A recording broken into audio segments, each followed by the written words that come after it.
This training video demonstrates peripheral cannulation using aseptic non-touch technique, or antt.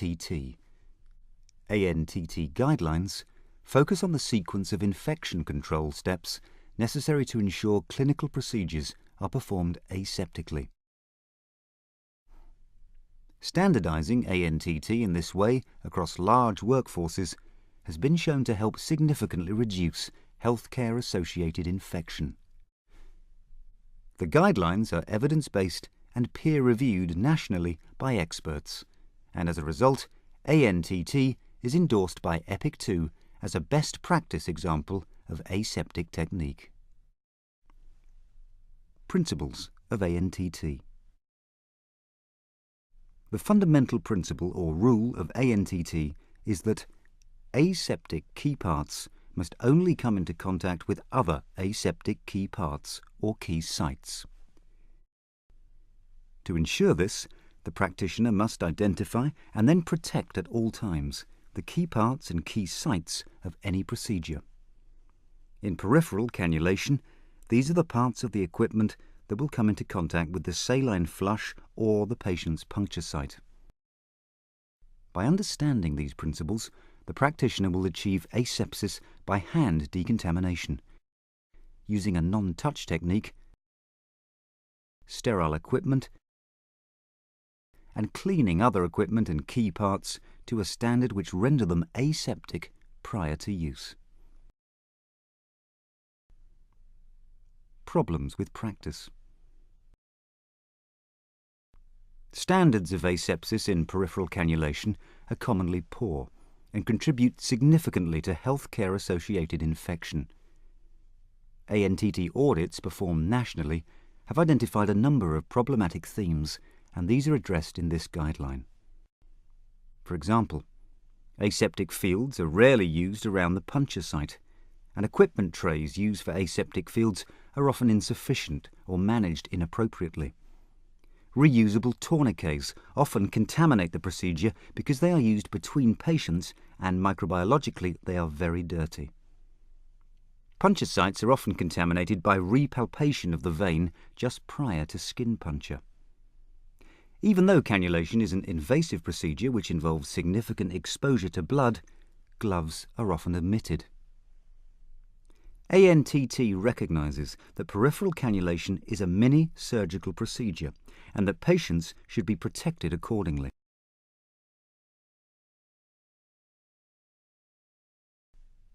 The ANTT guideline for peripheral cannulation. The ANTT guideline raises standards of peripheral cannulation by ensuring appropriate aseptic precautions are taken in a sequence that will promote asepsis. Step 1. If possible, the patient should clean their hands and arm with soap and warm water. As well as promoting asepsis, this will help dilate the veins.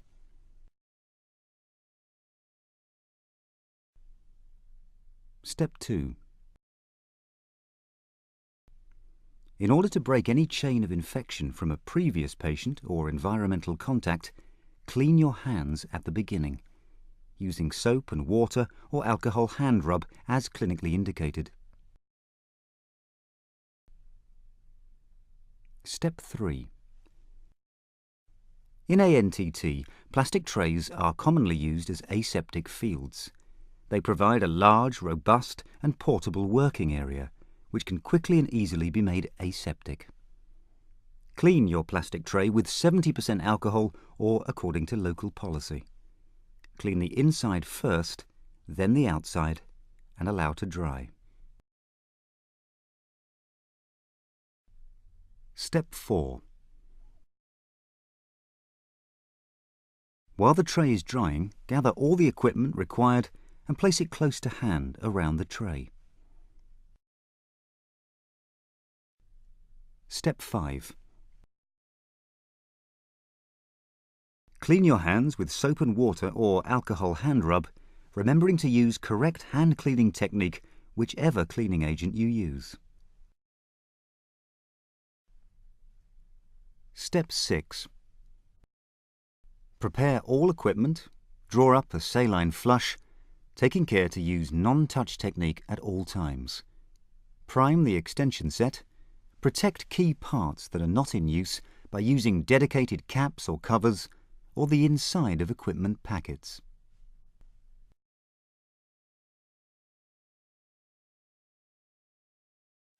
Step 7.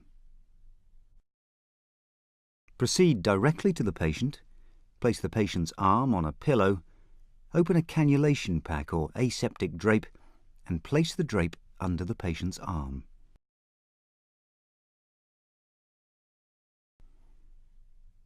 Step 8. Apply a disposable tourniquet. Disposable tourniquets are recommended because they are aseptic or much cleaner than reusable tourniquets. Locate the vein and then release the tourniquet.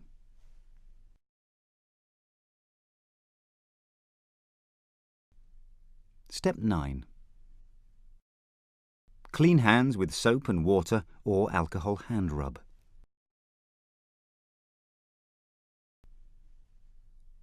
Step 10. Retighten the tourniquet, taking care to keep your hands within the aseptic field.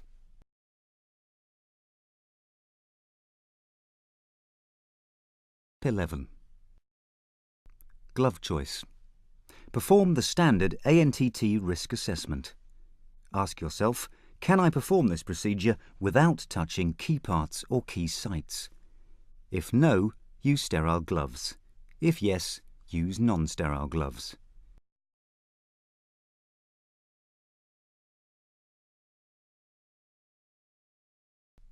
Step 12. Gently press the applicator against the skin and apply 2% chlorhexidine and 70% alcohol, using repeated up and down and back and forth strokes for 30 seconds. It is essential the skin is allowed to dry fully.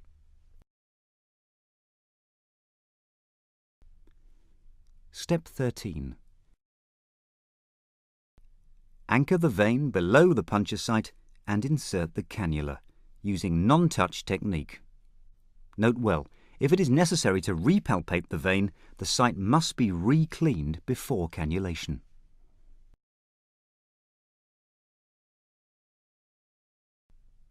Step 14. Dispose of the needle immediately by having a sharp spin at hand.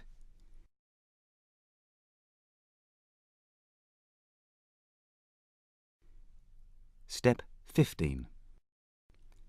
Attach the extension set and, if necessary, clean the site. Further secure and dress the cannula with a semi-permeable dressing. The risk of mechanical phlebitis and infection will be reduced by using a fixation device and a closed extension set like this. Apply a review date sticker. Then clean the port and flush the line.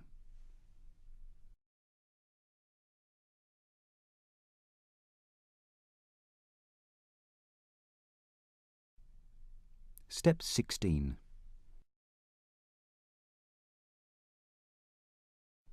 Dispose of all equipment and clean the tray with 70% alcohol or according to local policy.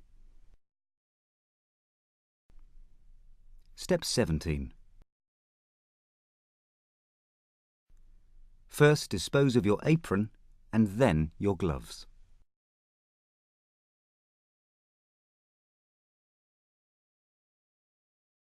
Step 18. Your hands will be particularly dirty after wearing gloves due to the humidity created between gloves and skin. It is therefore imperative that you wash your hands immediately after glove removal and before touching the environment. This will break any chain of infection.